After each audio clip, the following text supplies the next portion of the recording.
প্রিয় দর্শক, জানিয়ে দেব আমাদের হাতে থাকা সর্বশেষ আপডেট বাংলা খবর। চ্যানেলটি সাবস্ক্রাইব করে আমাদের সাথেই থাকুন। এখন জনগণের ভয়ে সরকার পোস্ট ডিলিট করে। আগে খুনি সরকারের ভয়ে মানুষ পোস্ট ডিলিট করত, এখন জনগণের ভয়ে সরকার পোস্ট ডিলিট করে। এমন একটি কথা ড্রোন শয়ের মাধ্যমে ফুটে উঠলে তা সামাজিক যোগাযোগ মাধ্যমে মঙ্গলবার 5ই আগস্ট রাতে পোস্ট করেন স্থানীয় সরকার, পল্লী উন্নয়ন ও সমবায় মন্ত্রণালয়ের উপদেষ্টা আসিফ মাহমুদ সজীব ভুইয়া। বাংলাদেশের সাবেক প্রধানমন্ত্রী শেখ হাসিনার হাত থেকে মুক্ত হওয়ার 1 বছর পূর্তিতে নানা অনুষ্ঠানের আয়োজন করা হয় রাজধানীর মানিক মিয়া এভিনিউতে। এরই অংশ হিসেবে ডু ইউ মিস মি নাম দিয়ে একটি ড্রোন শো অনুষ্ঠিত হয়। সেই ড্রোন শোয়ের একটি অংশ উপদেষ্টা আসিফ মাহমুদ তার ফেসবুকে শেয়ার করেন। প্রসঙ্গত সোমবার 4ই আগস্ট অন্তর্বর্তী সরকারের তথ্য ও প্রচার উপদেষ্টা মাহফুজার আলমের সামাজিক যোগাযোগ মাধ্যমে করা একটি পোস্টকে ঘিরে সমালোচনা তৈরি হলে তা পরবর্তীতে সরিয়ে ফেলা হয়। এই ঘটনাকে ইঙ্গিতে করেই মূলত do you miss me drone শোতে এই লেখা দেখানো হয়। এদিকে জাতীয় নির্বাচনের ঘোষণাকে স্বাগত জানিয়েছে বিএনপি সহ বিভিন্ন দল। জাতির উদ্দেশ্যে প্রধান উপদেষ্টার দেওয়া ভাষণে নির্দিষ্ট করে আগামী জাতীয় নির্বাচনের ঘোষণাকে স্বাগত জানিয়েছে বিএনপি। তারা বলেছে, এর মধ্য দিয়ে নির্বাচন নিয়ে যে দোদল্যমানতা ছিল সেটি কেটে গেছে। তবে গতকাল মঙ্গলবার রাতে এই প্রতিবেদন লেখা পর্যন্ত জামায়াতে ইসলামী ও ইসলামী আন্দোলন বাংলাদেশের প্রতিক্রিয়া পাওয়া যায়নি। জাতীয় নাগরিক পার্টি এনসিপি আনুষ্ঠানিক প্রতিক্রিয়া দেয়নি। তবে দলটির একজন নেতা প্রথম আলোকে বলেছেন, নির্বাচনের সময় ঘোষণায় বিএনপির চাওয়াকে প্রাধান্য দেওয়া হয়েছে। অন্তর্বর্তী সরকারের প্রধান উপদেষ্টা অধ্যাপক মোহাম্মদ ইউনুস গতকাল রাতে জাতির উদ্দেশ্যে দেওয়া ভাষণে বলেন, অন্তর্বর্তী সরকারের পক্ষ থেকে আমি প্রধান নির্বাচন কমিশনারের কাছে চিঠি পাঠাব যেন নির্বাচন কমিশন আগামী রমজানের আগে 2026 সালের ফেব্রুয়ারি মাসে জাতীয় নির্বাচন অনুষ্ঠানের আয়োজন করে। এরপর রাতে রাজধানীর গুলশান কার্যালয় প্রাঙ্গণে বিএনপির স্থায়ী কমিটির সদস্য সালাহুদ্দিন আহমদ দলের পক্ষে তাৎক্ষণিক প্রতিক্রিয়া দেন। তিনি বলেন, আজকে প্রধান উপদেষ্টা দুটি গুরুত্বপূর্ণ ঘোষণা দিয়েছেন, একটি জুলাই সনদপত্র, আরেকটি জাতির উদ্দেশ্যে ভাষণের মধ্য দিয়ে নির্বাচনের ঘোষণা দিয়েছেন। আমরা দুটোকেই স্বাগত জানাচ্ছি। সালাহুদ্দিন আহমদ বলেন, এখন নির্বাচন কমিশন তফসিল ঘোষণা করবে যথাসময়ে। এর মধ্য দিয়ে বাংলাদেশের নির্বাচন নিয়ে যে একটি দোদুল্যমানতা ছিল তা আর রইল না। এখন সারা জাতি নির্বাচনমুখী পরিবেশের মধ্য দিয়ে যাবে। তিনি বলেন, আগামী দিনের নির্বাচন ইনশাআল্লাহ অবাধ, সুষ্ঠু, নিরপেক্ষ এবং বিশ্বের মধ্যে সবচেয়ে প্রশংসিত একটা নির্বাচন হবে বলে আমরা আশা করি। সেই লক্ষ্যে সমগ্র জাতিকে প্রস্তুতি নেওয়ার জন্য আমরা আহ্বান জানাচ্ছি। সালাহুদ্দিন আহমদ আরও বলেন, আমরা মনে করি এই ঘোষণার মধ্য দিয়ে রাষ্ট্রে পুনরায় স্থিতিশীলতা আরও বেশি প্রতিষ্ঠিত হবে। ব্যবসা বাণিজ্য, বিনিয়োগে কোনো রকমের অনিশ্চিত পরিবেশ আর থাকবে না, সবকিছু সচল হবে এবং গতিশীলতা পাবে। জাতীয় নাগরিক পার্টি এনসিপি গতকাল রাতে এই প্রতিবেদন লেখা পর্যন্ত আনুষ্ঠানিক কোনো প্রতিক্রিয়া জানায়নি। তবে এক অনানুষ্ঠানিক প্রতিক্রিয়ায় দলটির জ্যেষ্ঠ যুগ্ম আহ্বায়ক আরিফুল ইসলাম আদিব প্রথম আলোকে বলেছেন, প্রধান উপদেষ্টা তার ভাষণে নির্বাচনের যে তারিখ ঘোষণা করেছেন সেখানে বিএনপির চাওয়াকে প্রাধান্য দেওয়া হয়েছে। তিনি বলেন, জুলাই সনদের আইনি ও সাংবিধানিক ভিত্তি ও বাস্তবায়ন পদ্ধতির বিষয়টি এখনও সুরাহা হয়নি। এটি নিশ্চিত করেই নির্বাচনের দিকে যেতে হবে। নাগরিক ঐক্যের সভাপতি মাহমুদুর রহমান মান্না প্রথম আলোকে বলেন, উনি যেরকম বলেছিলেন সেরকমই তো করলেন, চিঠিও হয়তো কাল নির্বাচন কমিশনে দিয়ে দেবেন। অধ্যাপক মোহাম্মদ ইউনুস যেটা বলেছেন সেটা থেকে সরে যাবেন, বিষয়টা এমন হতে পারে না। সব বিবেচনায় রোজার ঈদের আগে নির্বাচন করা ভালো পদক্ষেপ।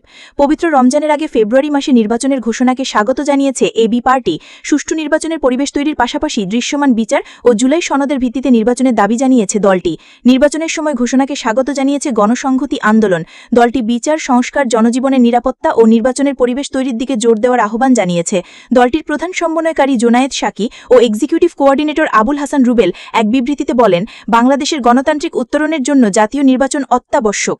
এর সুনির্দিষ্ট সময় ঘোষণা জনজীবনে ইতিবাচক পরিবর্তন আনবে বলে আমরা মনে করি। অপরদিকে একটা গোষ্ঠী নির্বাচনকে বাধাগ্রস্ত করতে চাইছে প্রধান উপদেষ্টা অধ্যাপক ডক্টর মোহাম্মদ ইউনুস।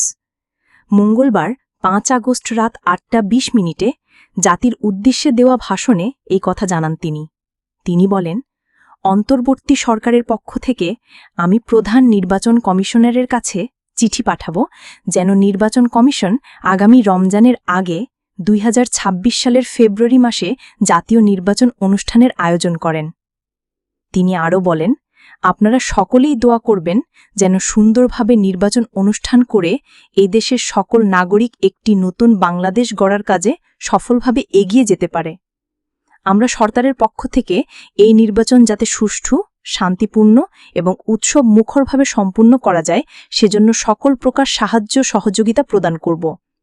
এবারে নির্বাচন যেন আনন্দ উৎসবের দিক থেকে, শান্তি শৃঙ্খলার দিক থেকে, ভোটার উপস্থিতির দিক থেকে, সৌহার্দ্য এবং আন্তরিকতার দিক থেকে দেশের ইতিহাসে স্মরণীয় হয়ে থাকে সেজন্য সকল আয়োজন সম্পন্ন করতে আগামীকাল থেকে আমরা সকলেই মানসিক প্রস্তুতি ও প্রাতিষ্ঠানিক আয়োজন শুরু করব। এ সময় প্রধান উপদেষ্টা বলেন, আপনারা প্রত্যেকেই অবগত আছেন একটা গোষ্ঠী নির্বাচনকে বাধাগ্রস্ত করার জন্য উন্মুখ হয়ে আছে। তারা দেশের গণতান্ত্রিক অগ্রযাত্রাকে ব্যাহত করতে দেশের বাইরে বসে এবং ভেতরে থেকে নানা অপচেষ্টায় লিপ্ত রয়েছে। প্রধান উপদেষ্টা আরও বলেন, আমাদের অবশ্যই খেয়াল রাখতে হবে তারা যেন নির্বাচনকে সংঘাতময় করে তোলার কোনো রকমের সুযোগ না পায়। মাথায় রাখবেন, পরাজিত শক্তি নির্বাচনের আগ পর্যন্ত বারবার মাথাচাড়া দিয়ে ওঠার চেষ্টা করবে, কিন্তু একটি অবাধ, সুষ্ঠু ও নিরপেক্ষ নির্বাচন সফলভাবে আয়োজন করা গেলে অপশক্তির পরাজয় চূড়ান্ত হবে। ড. ইউনূস বলেন, নির্বাচন সংক্রান্ত বিষয়ে প্রতিনিয়ত পরামর্শ নেওয়ার জন্য আমরা প্রযুক্তির সাহায্য নেব। এজন্য একটি অ্যাপ তৈরির উদ্যোগ নিচ্ছি। দ্রুত এই অ্যাপটি চালু হবে। আপনারা আপনাদের সকল পরামর্শ, সকল মতামত, সকল আশঙ্কা এবং উদ্যোগের কথা এই অ্যাপের মাধ্যমে আমাদের জানাবেন। সবশেষ জানিয়ে দেব, নেতাদের সিসিটিভি ফুটেজ ফাঁস প্রাইভেসি লঙ্ঘন, এনসিপি। নেতাদের কক্সবাজারে অবকাশ যাপনের সিসিটিভি ফুটেজ ফাঁস প্রাইভেসি লঙ্ঘন বলে দাবি করেছে জাতীয় নাগরিক পার্টি এনসিপি। মঙ্গলবার রাতে দলটির যুগ্ম সদস্য সচিব আলাউদ্দিন মোহাম্মদ সাংবাদিকদের কাছে এ মন্তব্য করেন। আলাউদ্দিন মোহাম্মদ বলেন, এনসিপি নেতাকর্মীরা ব্যক্তিগত অবকাশ যাপনে পরিবার নিয়ে কক্সবাজার গিয়েছেন। তাদের সিসিটিভি ফুটেজ ফাঁস করা এবং বিভিন্ন প্রোপাগান্ডা ছড়ানোয় প্রাইভেসি চরমভাবে লঙ্ঘিত হয়েছে।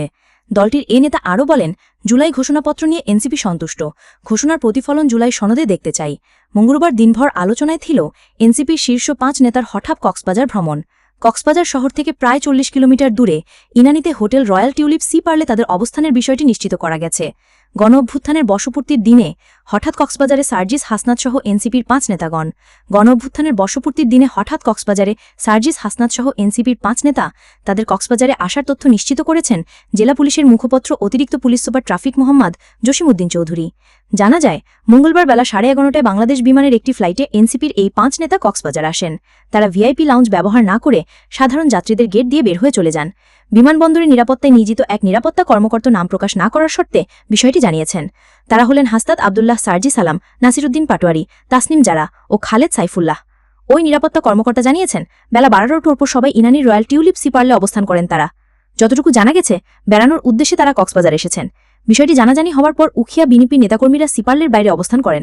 সেই সময় তারা বলেন, রাষ্ট্রের গুরুত্বপূর্ণ দিন ৫ আগস্টে বিদেশিদের সাথে গোপন বৈঠক রহস্যজনক।